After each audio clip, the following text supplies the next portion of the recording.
बैठोगे तो आपको गर्मी महसूस होगी, और बर्फ के आगे बैठोगे आपको शीतलता महसूस होगी। वो क्यों?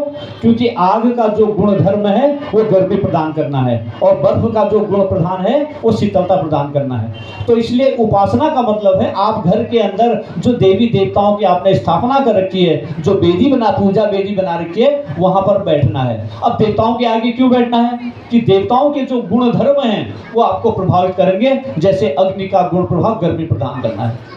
सज्जन के आगे बैठोगे तो सज्जनता आपको मिलेगी, और दुर्जन के आगे बैठोगे तो उसके कुसंस्कार, उसकी दुर्जनता आपको प्रभावित करेगी। इसलिए सबसे पहले है आपको उपासना। भगवान के आगे बैठ के 2 मिनट बैठे, 5 मिनट बैठे, एज पर योर कन्वीनियंट, जो आपको समय है उस समय के अनुसार आपको देवी मन में बैठना है। ये आज से आपका नियम है। 3 मालाएं आपको नियमित जप करनी है, एक अपने कल्याण के लिए, एक अपने परिवार के कल्याण के लिए, और एक समाज के कल्याण के लिए। ये बटुकों के लिए है, ये नियम है, इसको आज गांठ बांध लीजिए। पहला उपासना, दूसरा जब उपासना में 3 जप आ गए, उसके बाद फिर साधना। उपासना के बाद साधना। साधना में अपने आपने देखा होगा, अभी मुंह को आपने पवित्र किया, नाक को किया, आंख को किया, कान को किया, बांह किया, हाथ की बाहों के जांघ को किया। इसका मतलब क्या है? मुंह से हम कोई गलत चीज नहीं खाएंगे, अखाद्य चीज नहीं खाएंगे, जो मानव प्राणी के लिए जो नहीं है। मांस, मदिरा, किसी प्रकार का व्यसन हम नहीं लेंगे। ये मुंह की है। माँ सरस्वती का वास मुंह में रहता है। नाक से कोई गलत चीज नहीं सूंघेंगे, आंखों से गलत चित्र नहीं देखेंगे, कानों से गलत बात नहीं सुनेंगे, हाथ से गलत कार्य नहीं करेंगे, और पांव से गलत मार्ग नहीं अपनाएंगे। यह है इंद्रिय संयम। तीसरा है अर्थ संयम। अभी अगला है विचार संयम।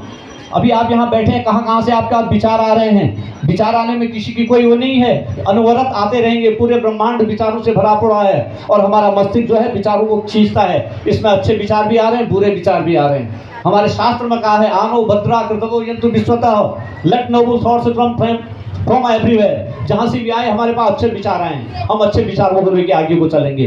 अगर बुरा विचार कोई आता है, एट द सेम टाइम झटके से उसको दूर करके अच्छे विचारों में किसी महापुरुष के, भगवान राम, भगवान कृष्ण, जो भी महापुरुष हुए उनके चिंतन में आप खो जाइए, उन विचारों में खो जाइए। यह है विचार संयम। अगला है आपका अर्थ संयम। पैसा कमाइए, पैसा कमाने में कोई मनाही नहीं है। धर्म, अर्थ, काम, मोक्ष, धर्म के रास्ते पर रहते हुए अर्थ का उपार्जन कीजिए। अर्थ का उपार्जन करते हुए अपनी कामनाओं की पूर्ति करते हुए मोक्ष को प्राप्त हुए। ये हमारे धर्म में लिखा है। पैसा कमाओ, कैसे कमाओ? धर्म, अर्थ, काम, मोक्ष। अर्थ तीसरे नंबर पर आ रहा है। धर्म पहले धर्म आ रहा है। धर्म के रास्ते में किसी को दुख दे के, किसी की चोरी करके, किसी का अनहित जिसमें हमारा हक नहीं है उसका हक मार के, और अवैध पैसा कमाना हमारे धर्म में नहीं है, अधर्म का पैसा है। तो धर्म के रास्ते पर रहे, पैसे का उपार्जन कीजिए। यह है अर्थ नियंत्रण। अगला है समय संयम। समय हर किसी के पास 24 घंटा है।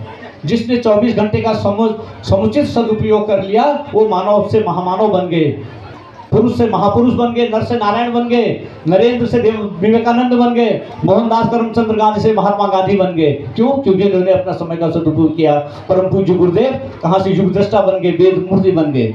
तो अपने समय का भी संयम करना है, और उस समय संयम में आपको साधना, सेवा, संयम और सहिष्णुता ये बरतनी है।